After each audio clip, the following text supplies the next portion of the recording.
Dobrodošli na moj YouTube kanal. Danas pričamo o izradi ovih prelepih patofnica za bebe za veličinu 0 do 3 meseca i dobit ćete detaljno objašnjenje izrade tih istih patofnica u kojoj god boji odaberete da ih radite. Ja sam ovako baš pravila. Ova puder roze boje sa ovom mašnicom. Dobit ćete objašnjenje pisano na engleskom i na srpskom za svaki red. Također dobijate i video materijale. U video materijalima vidjet ćete kako da ušijete dugmence na patofnicu i koje dugmence preporučujem. Također imate video isto jedan dopunski koji vam pokazuje kako da ovu mašnicu vežete i koju da izaberete. I također, kao što ste već vidjeli na mom YouTube kanalu, možete da napravite ovakve petljice.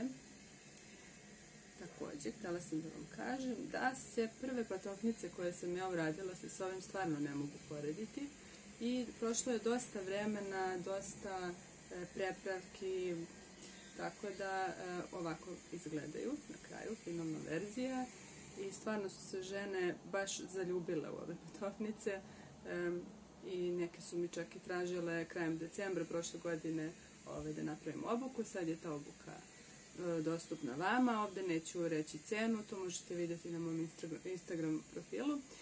Neću reći zato što će cena svakako da se menja, do septembra će važiti cena koju budete vidjeli na Instagram nalogu.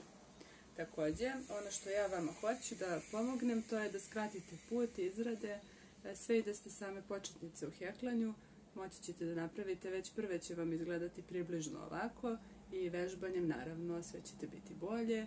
I ja vam želim veliku sreću u tome, jer ako ste vi uspjele, uspjela sam i ja. Sada pogledajte detaljno šta će obuka obuhvatati.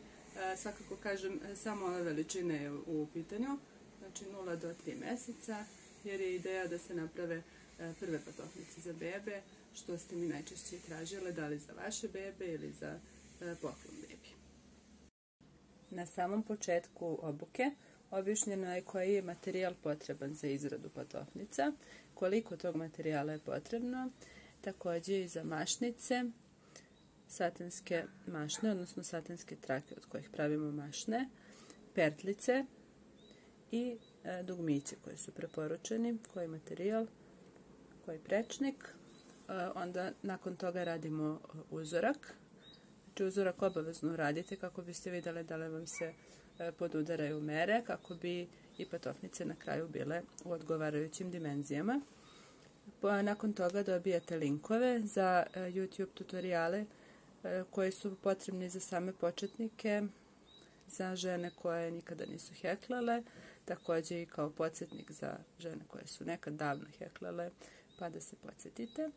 Ako niste početnica u heklanju, vi svakako možete preskočiti taj dodatak. I nakon toga krećemo sa obukom. Obuka je, kao što rekoh, pisana na srpskom i engleskom jeziku i za svaki red postoji fotografija, 1, 2, zavisi koliko, i video materijale. Svakako mislim da je u obuci, za razliku od šeme pisane, kad kupujete, da je daleko efektnija i da je važnije odgledati sve te video materijale, pošto su puni savjeta i objašnjenja koji govore gdje treba da se stegne, gdje da se olabavi i tako dalje. Tako da tome se maksimalno posvetite kad budete radile patofnice kako bi vam ispale baš ovako kako treba da budu. Zatim, kako da ušijete dugme, kako da vežete mašnicu, dobijate video materijale, kako se to radi i naravno želim vam srećan rad. Svakako kada napravite patofnice, obavezno mi javite. Tu sam u narednih mjesec dana od kupovine obuke za sve sugestije gdje nabaviti koji materijal, da li imate nekih dodatnih pitanja. Ja sam tu, možete mi pisati i svakako u komentaru pišite da li vas još nešto interesuje vezano za obuku. Kažem, sve detalje o obuci i naručivanje možete izvršiti preko mog maila ili Instagram naloga, pišite mi u DM i to je to. Srećan rad i pozdrav svima. Prijetno!